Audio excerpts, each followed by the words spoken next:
Bom dia, meus queridos. Que a bondade de Deus esteja com a sua vida e a sua família. Nossa meditação de hoje está em Mateus 10, de 1 a 4, e diz o seguinte, esse texto. Tendo chamado seus 12 discípulos, deu-lhes Jesus autoridade sobre os espíritos imundos para os expelir e para curar toda sorte de doenças e enfermidades. Ora, os nomes dos 12 apóstolos são estes. Primeiro, Simão, por sobrenome Pedro, e André, seu irmão. Tiago, filho de Zebedeu, e João, seu irmão. Filipe e Bartolomeu, Tomé e Mateus, o publicano. Tiago, filho de Alfeu, e Tadeu. Simão, o Zelote, e Judas Iscariotes, que foi quem o traiu. Passagem importante e de grandes lições, para as nossas vidas. Esses 12 homens cumpririam todos os decretos de Deus. Vamos começar do último. O último que o texto aqui traz, a sua lista, é Judas. Judas, aquele que traiu a Cristo. E qual a importância de Judas no ministério de Jesus? Muita importância. A primeira delas, nós podemos dizer que foi cumprir todo o decreto de Deus.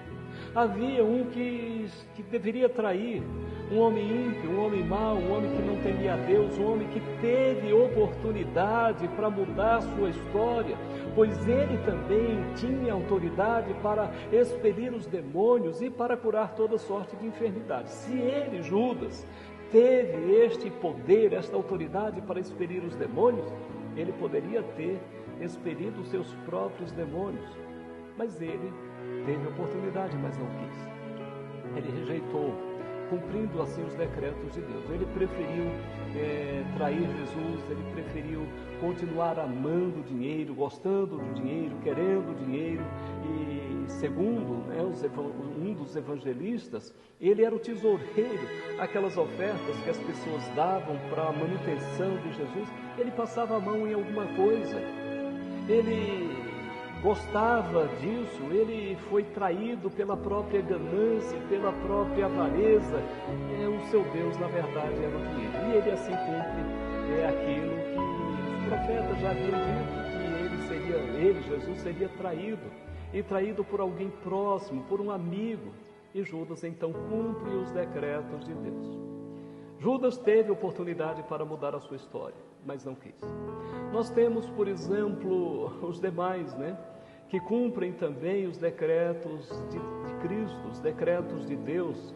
Nós temos Mateus, publicano, mostrando assim que o Senhor Jesus veio para salvar publicanos, pecadores, pessoas destituídas da glória de Deus. Ele veio para isso. Nós temos um Pedro com um temperamento colérico, sanguíneo, que falava primeiro, depois pensava e muitas vezes errava por isso, mas ele foi aqui o primeiro, chamado primeiro, aquele homem que quando se converteu se tornou uma grande bênção para o ministério de Jesus. E na verdade, até aqueles outros que não aparecem muito, os seus feitos, eles tiveram grande importância na propagação do Evangelho. Meus queridos, é isso que esse texto quer nos mostrar, que no reino de Deus cabe pessoas como eu e você, pessoas pecadoras, pessoas simples, pessoas que falam primeiro, depois pensam e depois vê que errou muito, mas Deus bondosamente nos ajuda. Outros já pensam primeiro para depois falar, mede cada palavra, pensa em cada vírgula, pensa em cada assunto que vai falar, depois fala.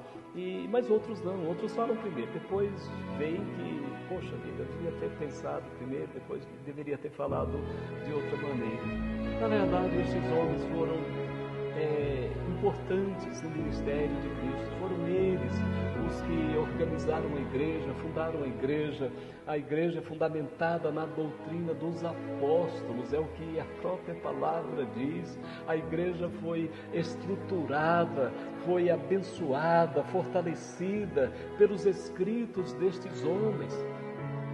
Deus usa homens simples, homens importantes também, homens maravilhosos também, mas homens preciosos como estes, homens que deram a sua vida, homens que eram alguns pescadores, outro, como nós já falamos, publicano, cobrador de impostos para o Império Romano, e as pessoas não gostavam de publicanos, mas ele foi agraciado por Cristo para ser um dos apóstolos.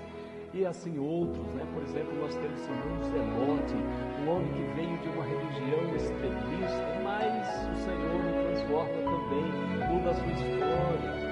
Um Tomé, com dificuldade de crer, só cria se visse primeiro.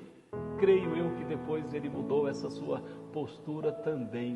Meus queridos, a grande lição que aprendemos nesse texto é que o Senhor ainda continua a chamar homens e mulheres para a sua obra, para realizar a sua obra. E nem pense de longe que você não está apto, porque você, na sua fraqueza, nas suas debilidades, nas suas limitações, o Senhor quer usar você na sua obra. Não como apóstolos, mas como servos para realizar a obra do Senhor. Deus te abençoe. Deus derrame graça e mais graça sobre a sua vida e que você esteja pronto, disposto para realizar a obra do Senhor. Deus te abençoe. Tenha um bom dia.